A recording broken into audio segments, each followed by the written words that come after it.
Bonjour, ici le Progophile. J'avais le goût de vous présenter les albums de 2026 que j'ai achetés. J'achète souvent beaucoup d'albums, mais pas toujours ceux de l'année qu'on est en présentement. Alors, je commence. Raphaël Pacha with the Friends of Confusion. Un album intéressant.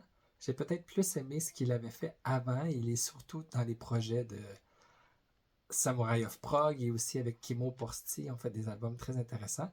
Là, c'est un peu plus jazzé. C'est bien, mais il va falloir que je le réécoute. Là, je dirais que j'ai peut-être un peu moins accroché, mais c'est différent de ce qu'il a fait alors à découvrir.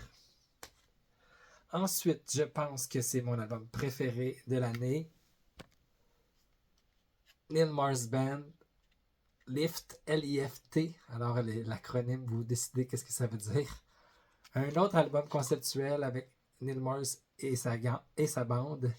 J'aime énormément cet album-là. C'est magnifique, vraiment puissant, entraînant, inspiré. Moi, je me tanne pas. Il y en a qui le détestent, qui trouvent qu'il se répète.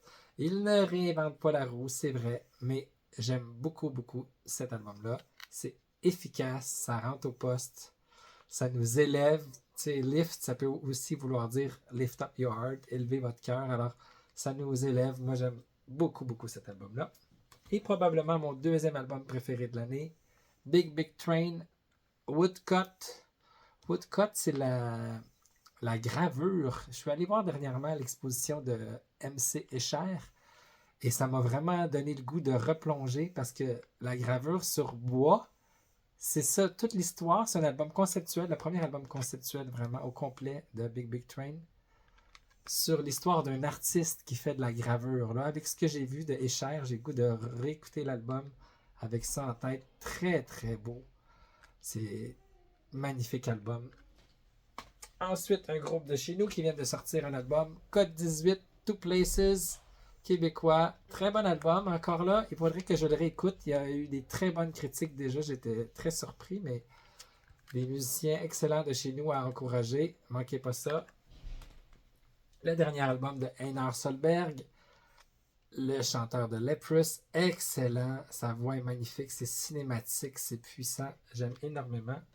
Et deux albums live, l'album de Dominic Sanderson. Si vous avez aimé ces deux albums studio, un incontournable, très bon. Et un vieil album, Camel, un vieil album live de 1974, très bon aussi. Alors voilà, c'était mes albums de 2026. Vous, c'est quoi vos albums préférés de l'année? Bonne écoute et bon, vive le prog!